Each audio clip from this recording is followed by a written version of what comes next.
Salut à toi, c'est Tori. Bon, j'espère que tu vas bien, c'est le principal en tout cas. Si tu ne vas pas bien, fais ce qui te détend. Et si tu vas bien, bah ça va super.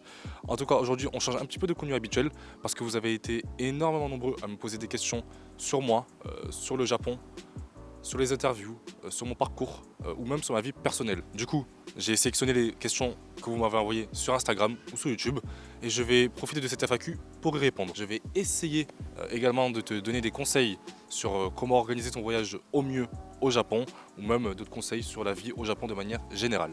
Donc sans plus tarder, installe-toi correctement, prends quelque chose à boire parce qu'on va beaucoup parler et commençons cette FAQ. Donc on est parti sur la première question qui nous vient de Vivi Grud. J'espère que j'écorche pas ton prénom. Sur ton profil, c'est écrit @torieji. Est-ce que tu es fan de Détective Conan?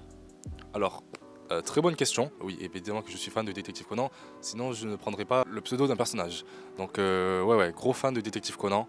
Je regarde ça depuis que je suis jeune, hein, depuis 6-7 ans. Franchement, très bon animé. Pour ceux qui connaissent pas, allez regarder. Franchement, c'est pour tous ceux qui aiment un peu tout ce qui est mystère, policier, vous allez aimer quoi qu'il arrive. Ensuite, la question suivante nous vient de Steel Vensley, qui nous dit qu'est-ce qui t'a inspiré pour le Japon? Pourquoi lui? Alors, qu'est-ce qui m'a inspiré pour le Japon? Alors moi, vous savez, j'ai toujours aimé le Japon, ok, depuis que je suis vraiment tout petit, que ce soit la culture, paysages, les animés. Oui, c'est tout ça qui m'a fait vraiment naître cet amour pour le Japon. Les Japonais sont quand même très différents des Européens. Je trouve qu'ici, ils ont vraiment cette culture du respect, ce genre de choses, et c'est vraiment ça qui fait que le Japon, déjà, est un très bon pays à vivre. Je pense que, selon moi, c'est le meilleur pays si tu veux vraiment te développer personnellement. Donc c'est d'ailleurs pour ça que je suis ici. Qu'est-ce qui m'a inspiré, qu'est-ce qui m'a fait naître cette inspiration pour le Japon, c'est plus vraiment la culture, la langue aussi. Il faut savoir que je trouve que le japonais c'est quand même l'une des plus belles langues au monde, personnellement. Je trouve qu'à l'entendre c'est très doux. J'espère que j'ai pu répondre à ta question. Question suivante qui nous vient de Noah 100 qui nous dit qu'est-ce que tu aimes faire pendant ton temps libre? Alors moi personnellement ce que j'aime faire pendant mon temps libre, j'aime bien aller à la salle, j'aime bien pratiquer une activité sportive et ça c'est très important les gars. Si vous êtes en mauvaise santé, faites du sport et si vous êtes en bonne santé, faites du sport. C'est le sport ça aide personnellement, ça va t'aider déjà pour ta santé et ça aide personnellement pour te sentir bien, pour ta santé mentale. Les gars, je pense que la santé mentale c'est vraiment le plus important. Préservez votre santé mentale, protégez-la. Donc si par exemple tu aimes regarder des animés, jouer aux jeux vidéo, si ça permet de te détendre, fais-le. Tu vois ce que je veux dire? Tout ce qui te permet de protéger là ce qui est à l'intérieur, ta santé mentale, fais-le si tu aimes le faire. Donc moi personnellement, ce que j'aime faire de mon temps libre, j'aime énormément aller à la salle, faire du basket et du volleyball. J'espère que j'ai pu répondre à ta question. Ensuite, on a une question de Alex qui nous dit quand as-tu commencé à interviewer des gens dans la rue et pourquoi? Alors, j'ai commencé les interviews de rue il y a maintenant 6 mois à peu près. Et pourquoi est-ce que j'ai commencé? La raison est toute simple, ok? En fait, je me suis posé et je me suis dit, quelles sont mes forces? Quels sont mes atouts? Je sais que j'ai un niveau de japonais qui surpasse 90% des gens et je sais que je m'exprime extrêmement bien en japonais. J'ai une certaine aisance à l'oral et j'ai de la répartie. Oui, je réponds un peu au tac au tac. Donc je me suis dit pourquoi pas mettre ces compétences au service des micro-trottoirs pour pouvoir vous montrer un peu la mentalité des Japonais, comment est-ce qu'ils pensent, pour pouvoir vous montrer un petit peu le Japon sous toutes ses formes. C'est principalement pour ça que j'ai commencé les interviews de rue. Les sujets que j'aborde, ce sont les sujets un peu qu'on me pose, enfin qu'on m'envoie en DM privé ou même les sujets qui me viennent en tête. Si vous voulez que je traite un sujet en particulier, si vous voulez découvrir un aspect sur le Japon, n'hésitez pas à m'envoyer un message privé sur mon Instagram, donc Eija Tori, et j'essaierai de traiter ces sujets. Voilà, donc j'espère que j'ai pu répondre à ta question. Il y a énormément de personnes qui me disent comment est-ce que tu fais pour parler aussi bien japonais. Vous savez, vous me voyez comme ça, parfois via les micro-trottoirs parler de manière fluide en japonais, et puis vous me voyez avec des filles en train de leur parler, en train de sortir toutes ces phrases en japonais. Vous me voyez comme ça, mais après c'est parce que moi je maîtrise la langue. C'est pour ça que j'ai autant de facilité à pouvoir parler et communiquer. Mais ça ne sera peut-être pas ton cas. Question suivante qui nous vient de Clara underscore Tokyo, qui nous dit qu'est-ce que tu préfères au Japon par rapport à la France? Ce que je préfère au Japon par rapport à la France. Alors, il y a énormément de points. Je pourrais vraiment en faire une vidéo. Mais bon, c'est pas le sujet. Je vais essayer d'y répondre, d'écorcher un peu ma réponse. Le premier point qui me vient en tête, là, la sécurité. Franchement, le fait de se dire que on puisse marcher à toute heure de la journée sans craindre un vol ou de se faire agresser ou ce genre de choses, c'est vraiment, vraiment sécurisant. Et même pour les jeunes femmes qui regardent cette vidéo, sachez que lorsque vous allez venir au Japon, vous allez vraiment ressentir cette tranquillité d'esprit. Par rapport à la France ou même en Europe de manière générale, c'est vrai qu'on est un peu moins sur le qui-vive, on est un peu moins sous ses gardes, étant donné que ici, c'est vrai que la loi est dure, donc elle punit sévèrement les criminels, donc c'est sûr que ça limite le nombre de crimes. Je vais vous raconter une anecdote. J'étais dans un restaurant avec une fille la semaine dernière et j'étais en vlog, elle avait son micro et elle dépose le micro sur la table, sauf que moi j'avais pas remarqué. Donc au moment de sortir du restaurant, je remarque qu'elle a plus son micro et on avait déjà parcouru au moins une centaine de mètres. On était à peu près à 5 minutes du restaurant. Et donc je me décide de retourner au restaurant pour pouvoir reprendre le micro tout simplement. Et les gars, le micro était à sa place. Il était exactement là où elle avait posé. Personne n'avait touché, personne ne l'avait volé. Il était resté à sa place. Donc vous voyez, le fait de se dire que même lorsque vous pouvez oublier votre équipement sur place et le retrouver, c'est vraiment quelque chose de... Ça apporte vraiment une tranquillité d'esprit les gars. Là je sais que si vous voyez mon iPhone, je peux le laisser juste ici, je sais que si je pars et que je reviens dans 3 heures, il va rester à sa place. Donc franchement c'est top, c'est top. Laissez-moi une seconde, je vais boire de l'eau.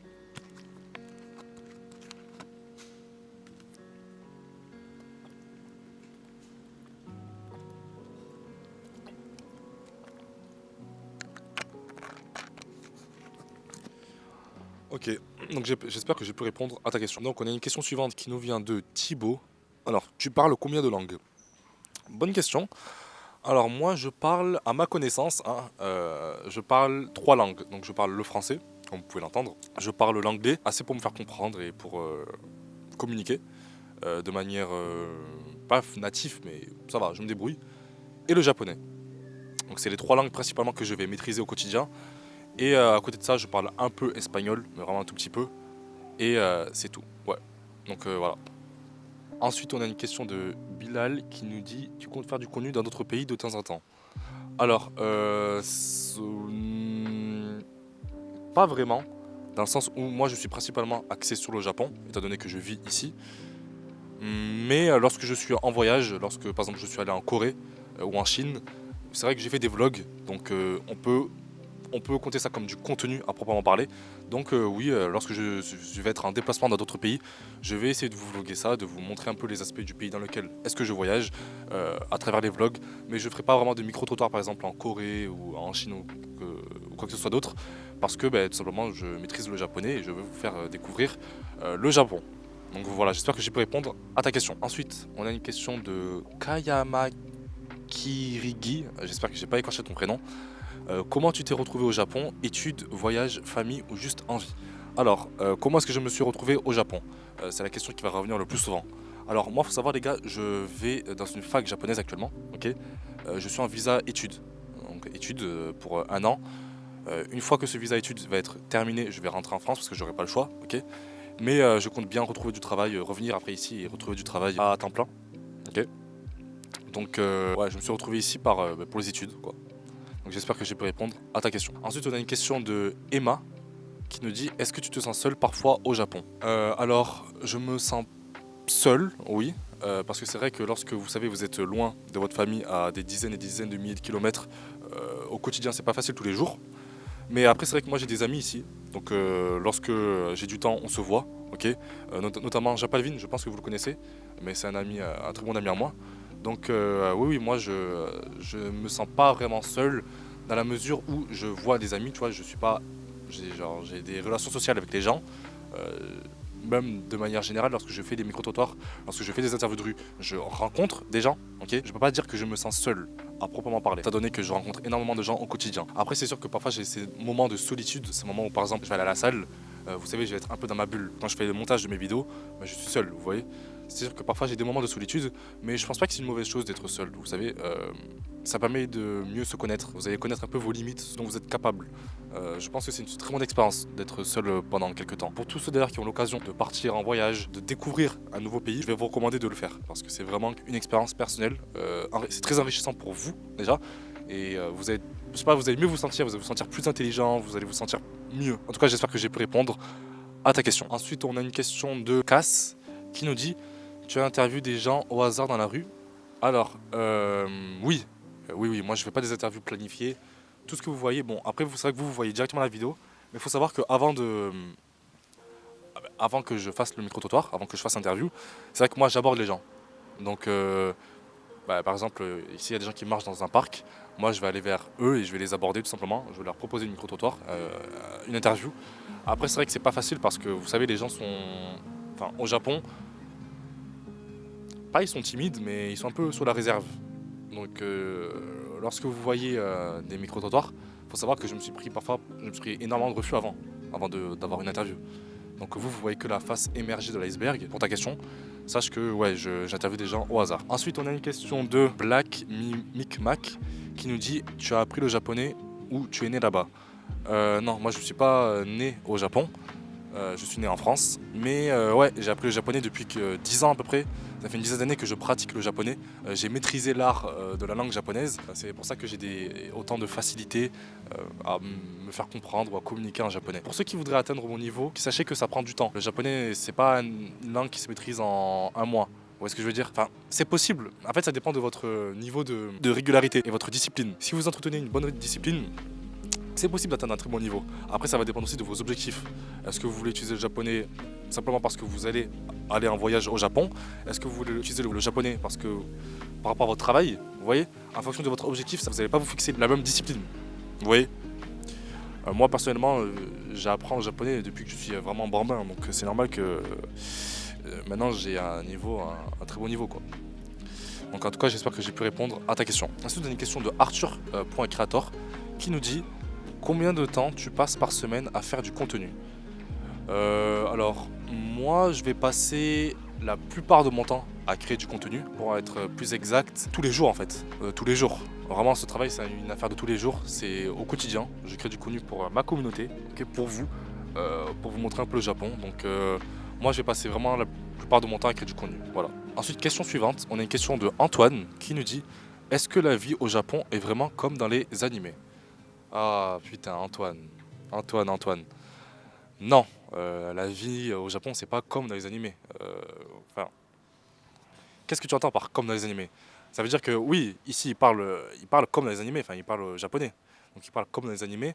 Maintenant, est-ce que c'est la vie au Japon, c'est un animé? Non. Ensuite, on a une question suivante de Eve qui nous dit: quel a été ton parcours de vie avant le Japon? Alors, très bonne question. Mon parcours de vie. Moi, les gars, j'ai eu le bac et après, c'est tout. Voilà. Et ensuite, je suis parti au Japon. J'ai pas de diplôme à proprement en parler. En fait, je me suis arrêté au bac et ensuite, j'ai intégré une licence pour pouvoir faire un échange au Japon. Donc, mon parcours de vie, c'est ça à peu près.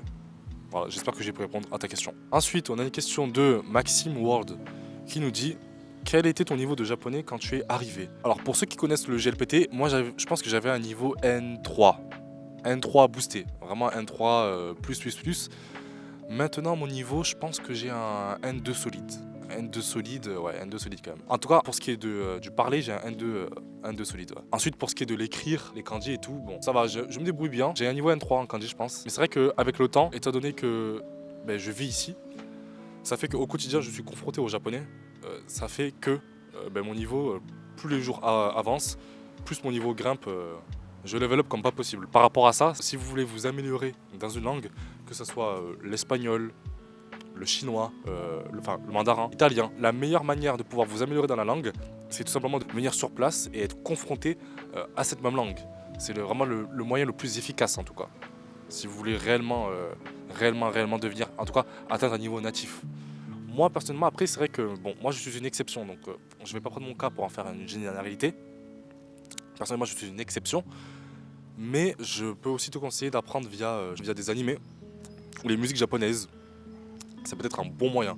Au moins déjà de te confronter à la langue. Donc bref, j'espère que j'ai pu répondre à ta question. On a une question de Julien qui nous dit: tu as déjà vécu une situation dangereuse au Japon? Non. Non. Le Japon est le pays le plus safe au monde, les gars. C'est pas une blague, c'est réel. Ici, les gars, comme je vous l'ai dit, je peux laisser mon iPhone 14 Plus ici, je sais qu'il va jamais bouger. Je peux partir là, revenir dans 2-3 heures. Je sais que mon iPhone 14 Plus va rester sur place. Et donc ça, c'est vraiment une tranquillité d'esprit. Mais est-ce que j'ai vécu une situation dangereuse? Non. Après, les gars, faut savoir que moi, je fais 1m92 pour 80 kilos. Bonne bête massif. Ça fait que c'est vrai que même en Europe, j'ai pas vraiment de problème. Je suis assez grand, j'en impose un peu, donc c'est pour ça que j'ai pas vraiment de problème, mais j'ai jamais été confronté à une situation dangereuse au Japon. Il existe des cas, je pense qu'il y a des personnes qui se sont retrouvées dans des situations dangereuses, mais c'est vraiment une minorité, on est sur du moins de 1%. Euh, ouais, j'espère que j'ai pu répondre à ta question. On va faire une petite pause pour boire.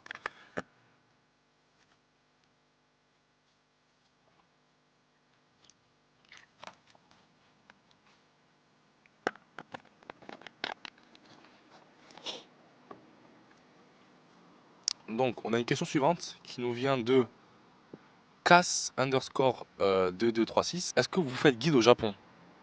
Je sais qu'il existe des guides touristiques. J'ai un ami qui fait ça. Mais en l'occurrence, moi, non, non, non, je fais pas guide au Japon. Moi, j'apprends le japonais. Voilà. Je suis coach. Moi. J'apprends le japonais aux gens. J'essaie de vous apprendre le japonais à travers mes vidéos. Je vais essayer de chaque semaine de vous sortir des cours de japonais, que ce soit des cours de vocabulaire ou des cours de grammaire, pour vous apprendre le japonais. Donc moi, je suis prof. Je suis pas guide. En tout cas, j'espère que j'ai pu répondre à ta question. Je me demande, est-ce qu'on changerait pas d'endroit pour répondre à cette dernière question? Euh, Est-ce qu'on change d'endroit ou pas? On va rester ici. On va rester ici. La prochaine fois, je changerai d'endroit dans la vidéo pour vous montrer un petit peu plus le Japon. Enfin bref, on a une question de Nora in Tokyo qui nous dit: est-ce que tu te sens plus français ou un peu japonais maintenant? Euh, Est-ce que je me sens plus français ou japonais? Ça va dépendre. En fait, je vais te dire, dans la maîtrise de soi, dans le fait de vraiment l'art du stoïcisme, je perds très peu mon sang-froid. Donc moi, sous cette facette-là, en tout cas, je te dirais que je suis beaucoup plus japonais. Parce que c'est vrai que les Japonais sont assez calmes, vous savez, ils sont assez réservés, calmes. J'ai jamais vu vraiment des Japonais qui s'est emporté sur le coup de l'émotion. Donc à ce niveau-là, je te dirais que je suis plus japonais. Maintenant, plus français, plus japonais, hmm, c'est compliqué de répondre à ces questions parce que vous voyez, une personnalité ne s'apparente pas à une nationalité. Vous voyez, c'est pas parce que, par exemple, c'est quoi un Français? Il a quelle personnalité un Français? Vous voyez, ça n'a pas vraiment de sens. Je te dirais, plus que dans ma mentalité, c'est sûr que dans ma mentalité, dans ma façon de faire, je suis beaucoup plus français, étant donné que j'ai été élevé en France. Maintenant, il y a certains aspects de mon caractère, donc par exemple mon stoïcisme, le fait de je ne perds rarement mon sang-froid, je vais plus associer à ce côté japonais. Mais voilà, donc c'est tout pour ça. J'espère que j'ai pu répondre à ta question. Ensuite, on a une question de Jiron Gegim. Comment tu as appris le japonais et est-ce que tu as des techniques? Donc moi, j'ai appris principalement via les animés. Après, j'ai appris aussi en bouquinant des livres, en regardant des journaux japonais, en parlant également avec des japonais. Ça, c'est très important, les gars. Si vous ne parlez pas avec un natif, vous allez vraiment avoir du mal à évoluer dans la langue. Au début, tu vois, j'apprenais un peu par moi-même, tu vois, tout seul. Et c'est vraiment en commençant à parler via, par exemple, des applications que je vais vous recommander. HelloTalk, très bonne application si vous voulez être mis en contact avec des japonais. Après, vous savez, ça prend du temps. Comme toute discipline, pour forger son art, cela met du temps. Donc, est-ce que j'ai des techniques? Moi, je te dirais la discipline, la régularité, le fait d'apprendre tous les jours, ça va vraiment t'aider. Même si c'est 10 minutes par jour, tu vois. On aurait tendance à croire que euh, même le fait de faire 10 minutes, même 5 minutes par jour et tout, ça n'a pas vraiment d'impact sur ton apprentissage, alors que non. Ça, c'est vraiment faux, c'est une idée reçue. Les gars, même 10 minutes par jour, il faut savoir que ton cerveau, tu vois, il emmagasine des informations chaque jour. Et la répétition, c'est vraiment quelque chose qui va t'aider. Euh, Par exemple, quelqu'un qui n'a pas confiance en lui, ben, le fait par exemple d'aller aborder des filles, le fait de mimer qu'il a confiance en lui, jour après jour, ben, il va assimiler cette même confiance. En fait, l'espèce humaine est une espèce qui s'adapte et qui assimile les choses. Nous sommes une espèce qui a su évoluer dans le temps et on a su s'adapter. Donc, le fait de chaque jour mimer par exemple une confiance en soi ou mimer une habitude ou apprendre chaque jour du vocabulaire, ça fait que votre cerveau il va emmagasiner ce même vocabulaire. Fixe-toi aussi un objectif, c'est très important. Si vous n'avez pas d'objectif, vous allez faire du surplace. C'est-à-dire qu'on avance beaucoup plus vite lorsqu'on sait où on va. Si vous ne savez pas où vous allez faire du surplace. Donc c'est important de te fixer tes objectifs. Est-ce que tu vas apprendre le japonais pour voyager? Est-ce que tu vas apprendre un japonais professionnel? Est-ce que tu veux travailler avec le japonais? En fonction de tes objectifs, ton apprentissage, l'implication que tu vas mettre dans le japonais ne va pas être le même. Donc le plus important, je pense que c'est te fixer un objectif, super important. Lorsque tu t'es fixé un objectif, essaie d'être régulier dans ton apprentissage, essaie d'apprendre aussi de manière ludique, de manière amusante. Pour pas que tu tombes dans une certaine routine C'est très important de ne pas tomber dans la routine ennuyeuse parce que c'est dès que tu tombes dans la routine que tu vas commencer à baisser ton implication. Ce que je peux te recommander par exemple de faire, qui peut être assez drôle, tu peux commencer à apprendre via les animés. Et aussi tu peux commencer par exemple, moi c'est ce que je faisais un truc avant, dès que tu veux utiliser un objet du quotidien, pensez à le traduire en japonais. Donc par exemple, tu te lèves le matin, il est 10 h et tout, t'es chez toi tranquille, à l'aise, tu veux prendre une banane dans ton frigo. Ok, tu vas vers le frigo, au moment où tu veux ouvrir la porte de ton frigo, ben, pense à vouloir traduire le mot frigo, littéralement. Lorsque tu veux sortir ton chien, tu lui envoies la balle, pense à vouloir traduire naturellement le mot balle en japonais.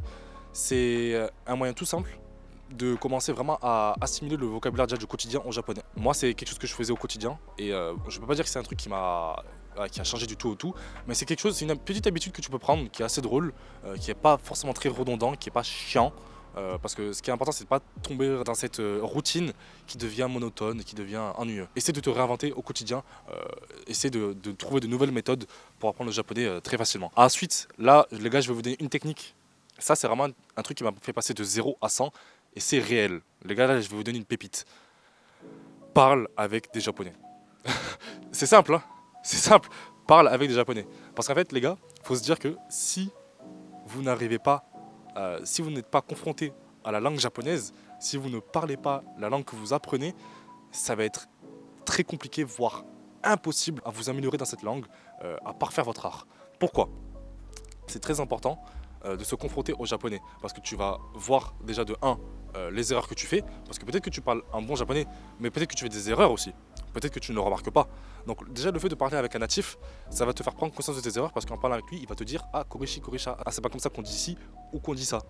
Le fait d'être confronté avec un natif, ça va te permettre de pouvoir voir tes erreurs en japonais. Ensuite, ça va aussi te permettre d'améliorer ton écoute. Parce que c'est vrai que le japonais, c'est une langue qui est très basée sur l'écoute. Ça veut dire, par exemple, en japonais, vous savez, dès que tu commences une phrase, dès que la personne n'a pas fini sa phrase, tu ne peux vraiment pas comprendre le début de la phrase.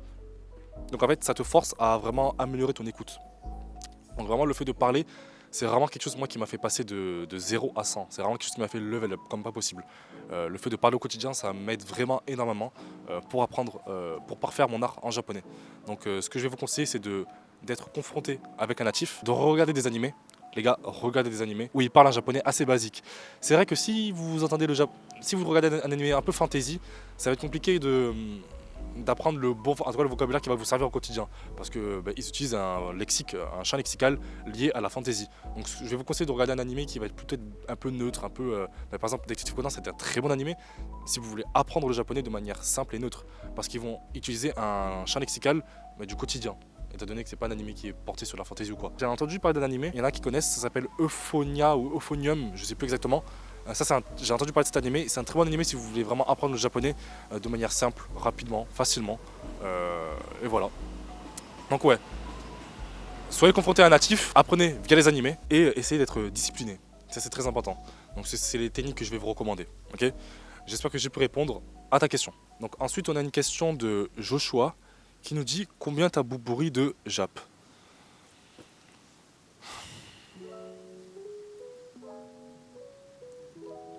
Les gars, soyez sérieux avec vos questions. 0. On enchaîne. Question suivante qui nous vient de Seb Japan.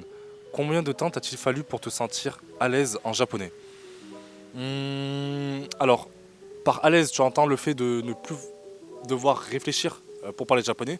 Donc le fait que les mots me viennent comme ça du tac au tac instinctivement. Ça m'a pris, on va dire, à peu près 2 ans. Enfin, au bout de 2 ans, j'ai été capable. En fait, non, j'ai des bêtises. Début lycée.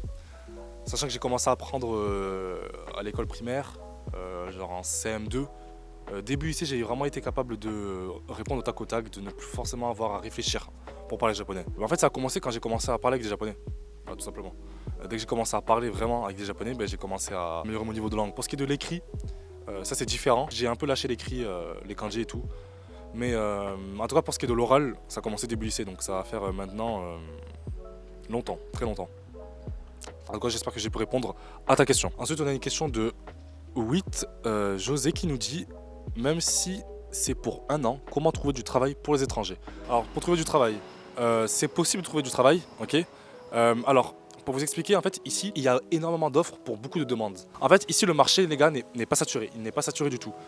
On a une ère actuellement où le marché au Japon n'a jamais été autant ouvert que maintenant. Les gars, c'est vraiment hallucinant. Ici, vous pouvez travailler du jour au lendemain. Réellement. Il y a ce qu'on appelle ici des baito, ok. Je pense que vous avez déjà entendu parler. Les baito, ce sont vraiment ces petits emplois à temps partiel qu'on va prendre, ou même ces petits c'est des CDD quoi. CDD qu'on va prendre, qui vont vous permettre de pouvoir travailler, de vous faire de l'argent au jour le jour. Vous pouvez commencer à travailler vraiment très facilement et très rapidement. Je vais vous mettre un peu les sites un peu connus que vous pouvez utiliser pour pouvoir travailler ici. Ok, ce sont des sites généralement qui sont faits pour les étrangers. Il y a aussi des sites qui sont faits pour les japonais, mais étant étranger, ok, c'est très important de passer par des sites étrangers, pour les étrangers. Si vous passez par les sites japonais, vous pouvez rencontrer quelques problèmes. C'est pas la meilleure solution pour pouvoir travailler rapidement. Ce que je vais vous conseiller, c'est de tout simplement passer par des sites qui sont faits pour les étrangers au Japon. Donc, et c'est possible de travailler très rapidement et très facilement. Donc j'espère que j'ai pu répondre à ta question. Dernière question qui nous vient de Gueno Le Moussa. Peux-tu permettre qu'on discute en privé? J'en ai vraiment besoin. Il n'y a pas de souci mon ami. Si tu veux m'envoyer un message, n'hésite pas à m'envoyer un message sur mon Instagram, Eiji Atoi. J'essaierai de discuter avec toi si tu as des questions par rapport au Japon, par rapport à ma vie personnelle, par rapport à mes objectifs ou ce genre de choses, ou même au micro-trottoir. Mais je pense que j'ai déjà répondu à ta question dans cette FAQ. J'espère que j'ai pu répondre à ta question. J'espère que j'ai pu répondre aussi à vos questions que vous m'avez posées. J'essaierai de faire ce genre de vidéo une fois par mois. Je sais que ça peut intéresser certains d'entre vous, donc je le fais avec grand plaisir. Et ça permet qu'on soit beaucoup plus proches, vous et moi. Parce que c'est vrai que j'ai jamais vraiment pris le temps de me présenter à vous clairement. Donc je me suis dit qu'aujourd'hui c'était l'occasion parfaite de faire connaissance avec vous. Donc c'est pour ça que je me suis posé, j'ai pris ma caméra et que j'ai fait cette FAQ. Lorsque je fais ce format de vidéo, je fais généralement une story sur mon Instagram, sur mes réseaux, donc sur Twitter, TikTok, YouTube et j'en passe, sur Instagram aussi. N'hésitez pas à m'envoyer des questions. Je ne sais pas comment je vais appeler ce format, sûrement Eiji Talk ou Dis-moi Eiji. Bref, lorsque je fais ce genre de story, n'hésitez pas à m'envoyer des questions et moi j'y répondrai dans ce format vidéo. Ok. J'espère qu'en tout cas j'ai pu répondre à vos questions pour ce premier format. J'espère que j'ai pu vous éclairer sur moi, sur ma vie au Japon, sur mes objectifs, sur les micro-trottoirs, sur le Japon aussi de manière générale. J'essaierai de faire en tout cas ce genre de vidéo une fois par mois. Et voilà, prenez soin de vous, on se dit à la prochaine. C'était Jad Tori. Bye.